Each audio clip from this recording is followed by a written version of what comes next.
Good morning all. Welcome back to our course on the C programming language. In the last session we have gone through the various concepts of one-dimensional arrays as well as the two-dimensional arrays. In today's session we are going to discuss the introductory part related to the structures. So let us say this is part 1 of structures in the C programming language. What I am going to discuss under this session is I want to give the definition of structure in C, and after that we'll discuss why we require structures in C. Why structures? And then we'll see how we can define a structure. That is, we'll discuss the syntax part of this structure, and within this we'll also discuss, while defining a structure, we'll also discuss where we are going to define this structure, whether we need to define it locally or globally. These are the 3 different points which I am going to discuss in today's session. So let us start our discussion with the first part, which is nothing but the definition part. A structure in C programming language is defined as a collection of elements. It is a collection of elements, and they may be of different data type.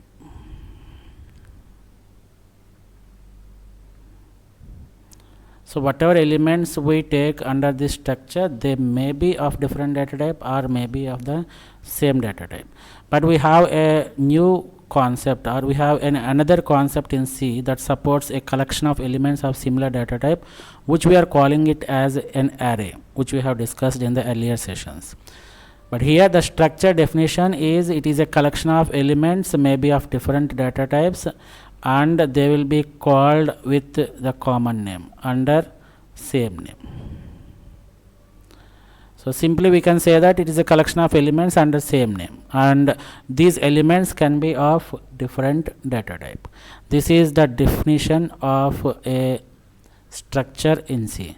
What do you mean by this collection of elements of different data type means? Let us say one example.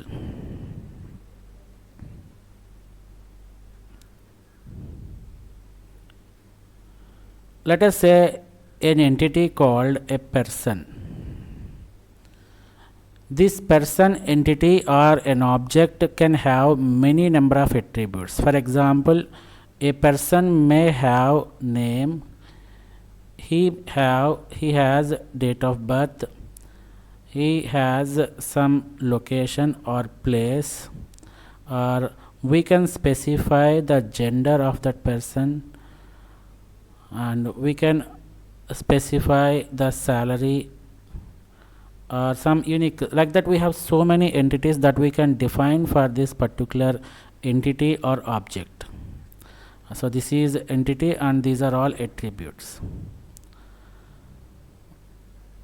For example, if we consider the name is a sequence of character which is nothing but a string.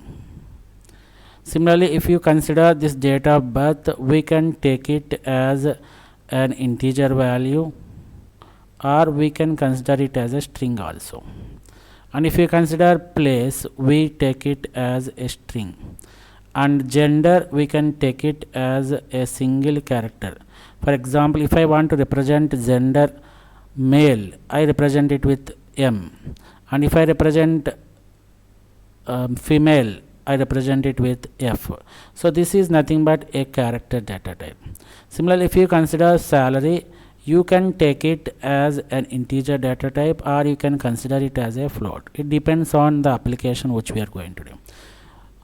So if we take a single person entity, it may consist of different attributes that belong to different data types, whatever we have discussed right now. So name may be of string, date of birth may be of string, place string, gender will be character, and salary will be integer. So if we want to combine all these entities or attributes that belong to different data type, and I want to give a single name, then that particular concept will be supported by the structures in C programming language. So that is the meaning of a collection of elements of different data type which are treated under the same name. And once the definition is completed, let us discuss why we require these structures, the second part. Why structures are needed. If you take the same example what we have discussed in the earlier point, that is, I want to take an entity called person. Let me take the attributes of the person as name, gender, maybe unique ID number, which is also an integer, and let me take the place. These are the four attributes of this person entity. Name is of string data type, gender will be of character data type, unique ID will be of type integer, and place will be of type string.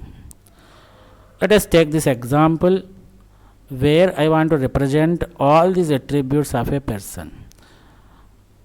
So if you consider these entities separately, we can specify different variables for these attributes, right? For example, I take the name like this, char name of 50. Similarly, if I want to represent this gender, let me take it as char gender. And if I want to represent this UID, I represent it as int UID. So I am taking different variables to store the values of these attributes for that particular person. Similarly, for place, I consider it as a string, therefore I take it as char place of 50, like this. So this is how I want to denote, or how I want to store the values of different attributes of a particular person. Up to this point, everything is okay. But if I want to represent the attributes of another person which consists of same attributes, so I need to declare another variable of name 2 like this, and similarly I can take it as gender 2, and I can take it as UID 2, I can take this as place 2 of 50, like this. So this is these are the variables that are used to represent the person 2.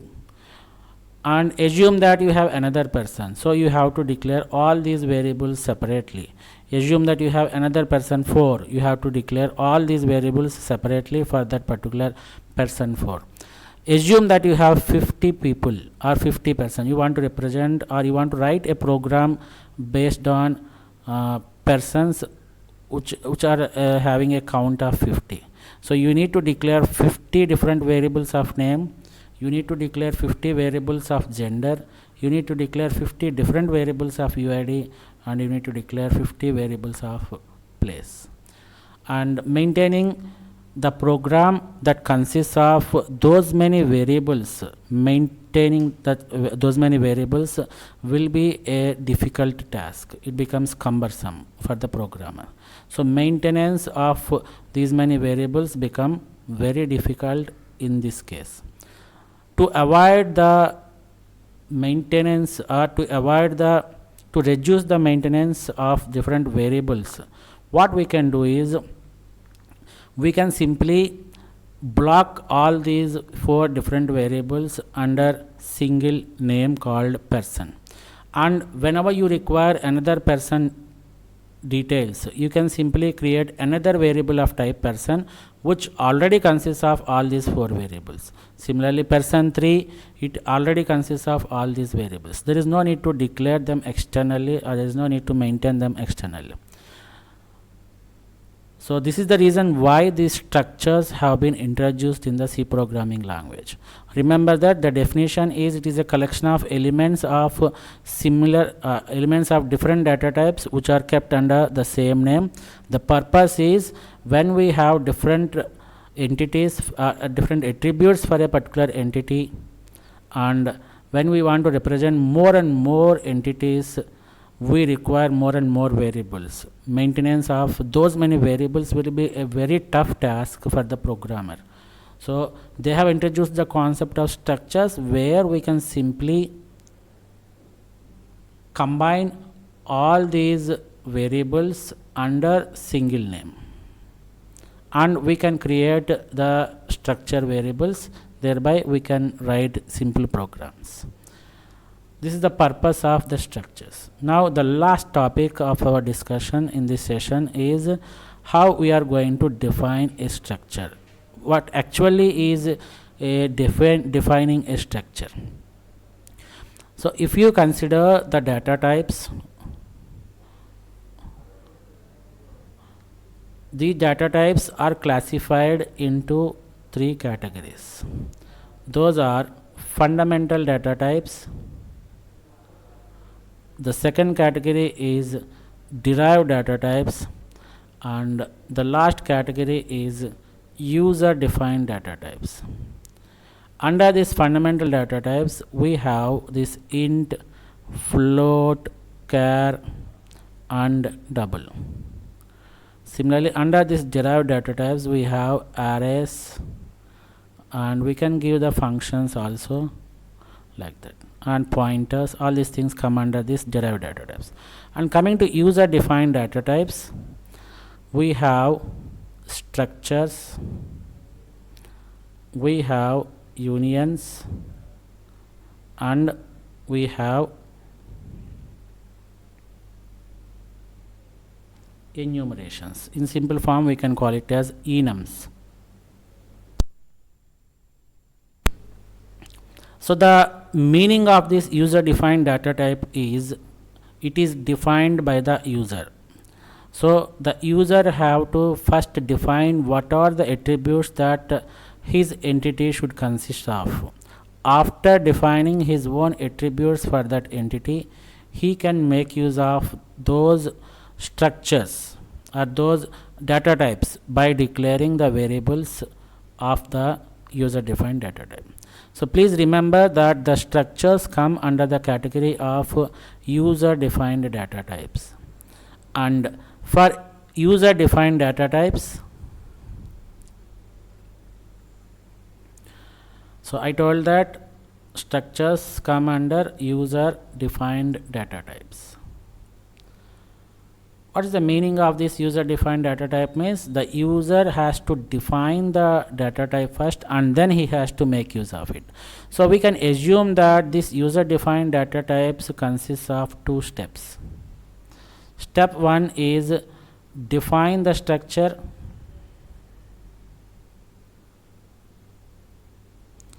and step 2 is declare variables to make use of this structure. Declare variables of type structure. These are the two steps we have to follow for any user defined data types. First of all, you have to define the structure, what type of data elements you want to include in the structure. This is what you have to define. So the first part we are going to discuss under this session. Right. So for defining a structure, we have a syntax, very important syntax. We know that syntax is nothing but the rules which are specified, and those need to be followed by the programmer in order to do some tasks. The syntax for defining a structure starts with a keyword called struct, and after struct you leave a space, white space, and then you have structure tag or tag name or structure name, anything you can call it. And after that you open the curly brace, and then you specify the members of the structure, member 1, member 2, like that you can have any number of members, member n. And after this you close this curly brace and you have to end the defining the structure with a semicolon or the statement terminator. This particular thing everybody will be forgetting about this one. So please remember that the structure definition should end with a semicolon or the statement terminator. So let us define what each and every part in this syntax means. So the struct is a keyword. We know that a keyword is also called as the reserved word, which has some predefined meaning and we cannot change the meaning of that keyword. This we have discussed under the previous topics. You can refer to those topics.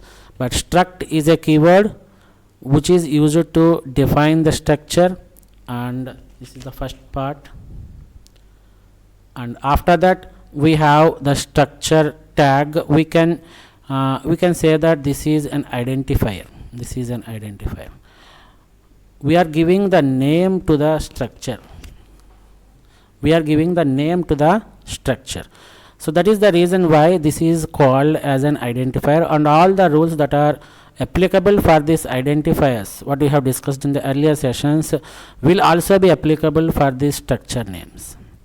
And remember that I have given this structure tag or tag name within these angular brackets.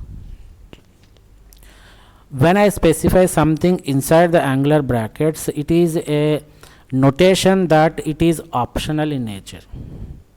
So this is identifier and this is optional. Optional in the sense that you can specify the structure name or you may not specify the structure name. It is your choice. But we will see what is the difference between the structure definition with the structure tag and without the structure tag in the coming sessions. But at present point of time, please remember that this structure tag is just an optional thing. You may specify or you may not specify. And after this we have this open curly brace and closed curly brace. Within this open and closed curly brace, you can specify any number of members. So this member can be of one data type, member 2 can be of another data type, member 3 can be of another data type. Like that you can have any number of data types or any number of variables or any number of members of different data types. So these attributes or these variables which we specify inside the body of the structure are called as structure members or members of the structure. And remember that these members are of different data types. So this is the third part of defining a structure. And finally, please remember that you always have to end the definition of the structure with a statement terminator. This is the fourth part. So this is all about the syntax of defining a structure. Let us see an example here.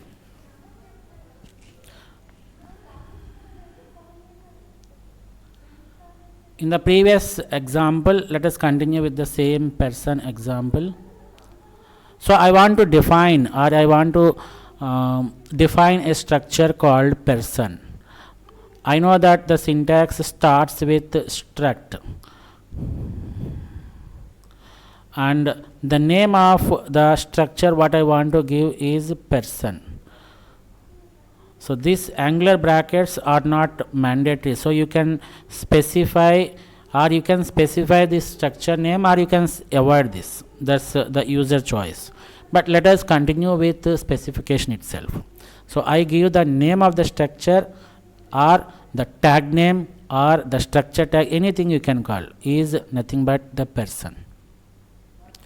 And open curly brace, a person will have the name. So I define it as a character array like this. After this, he will have a gender. He or she will have gender. So I am defining like this. Next, he will have the location. Therefore, let me create a location variable of type character array. And finally, let me take the salary.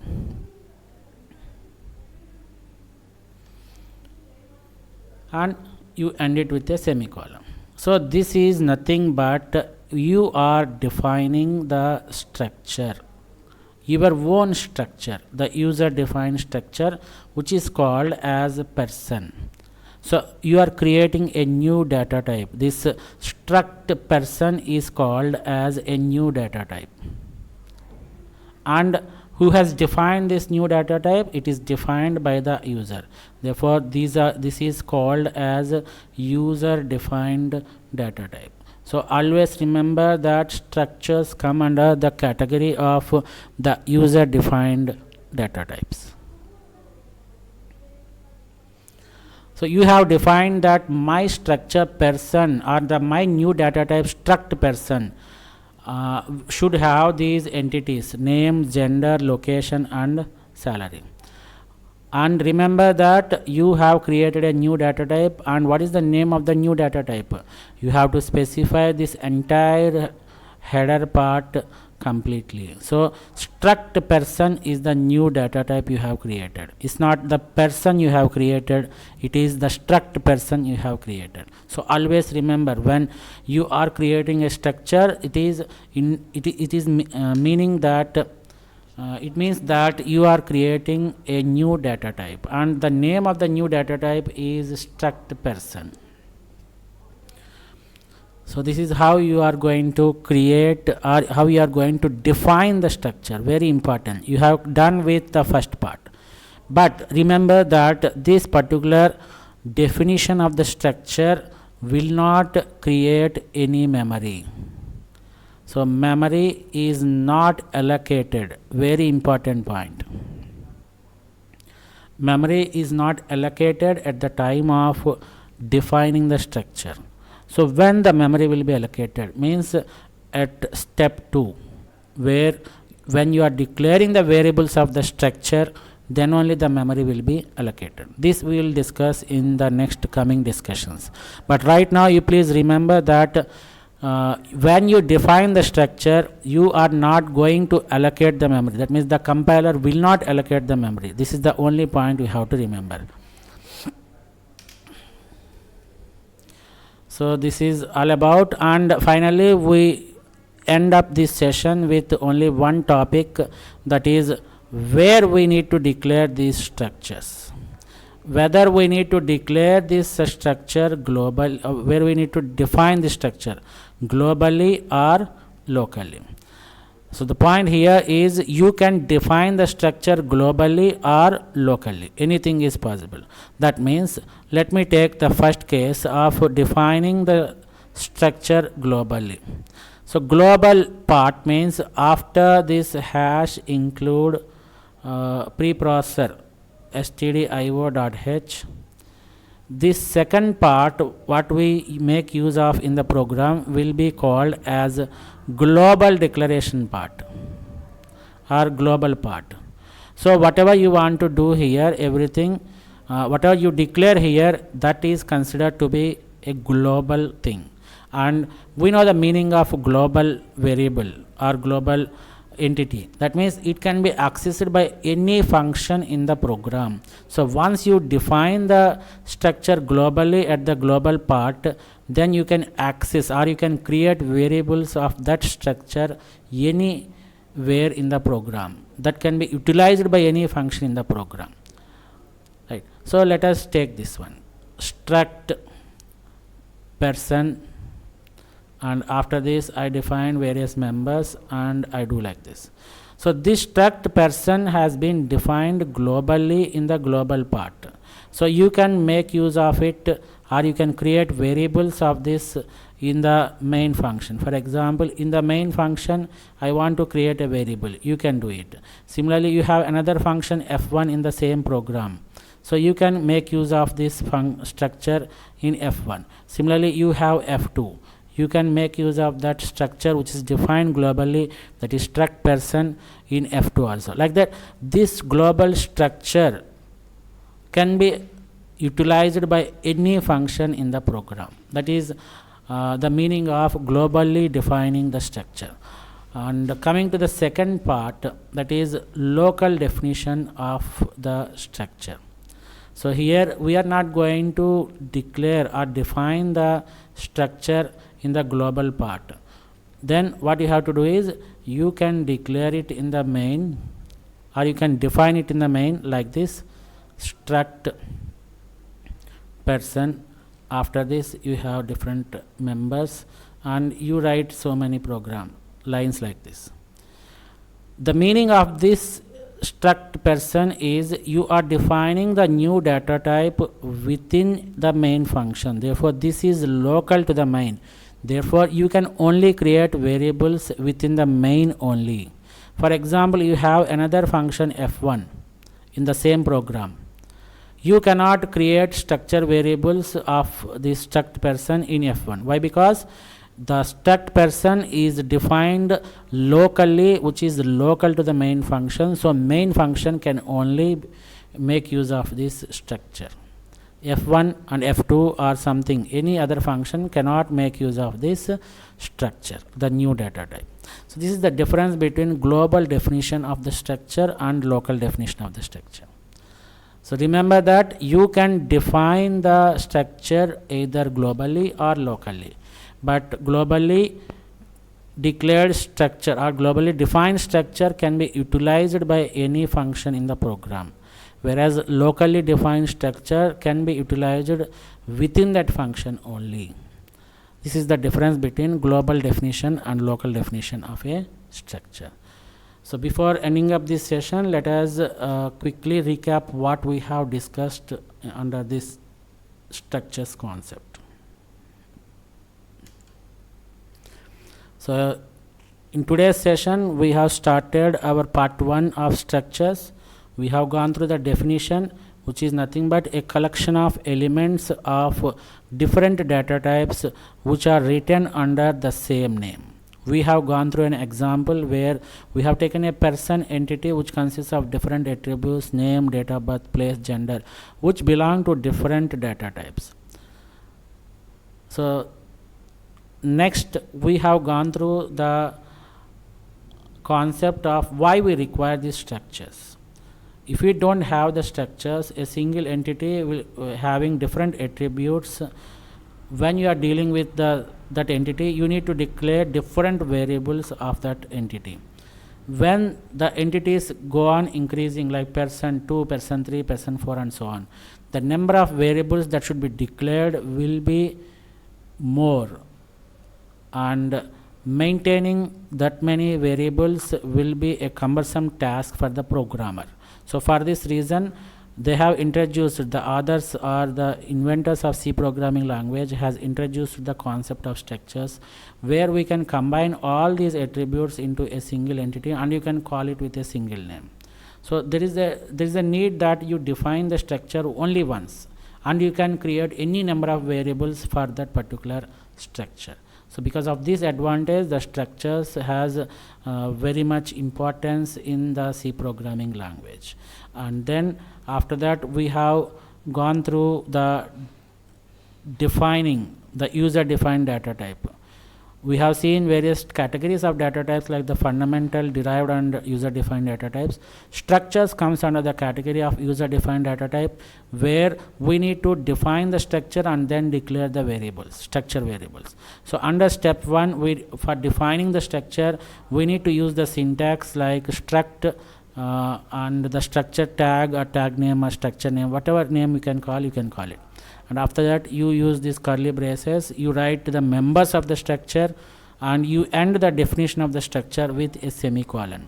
We have gone through an example of the same person entity, how we can define it as a structure. All these things we have discussed. And remember that this definition of struct person means that you are defining a new data type, and the name of the new data type is struct person. It's not person, it is struct person. And then Finally, we have discussed where we can define this structure, that is whether we can define it globally or locally. We can define it globally or locally, but the position of definition of the structure will have great impact on where we can use that structure. So if it is globally declared, it can be utilized by any function in the program, but if it is locally defined, you can utilize it only in that function. So this is all about the introductory concepts related to the structures. Thank you one and all for joining the session, and we'll come back again with the same structures concept of part 2 in the next session. Thank you all.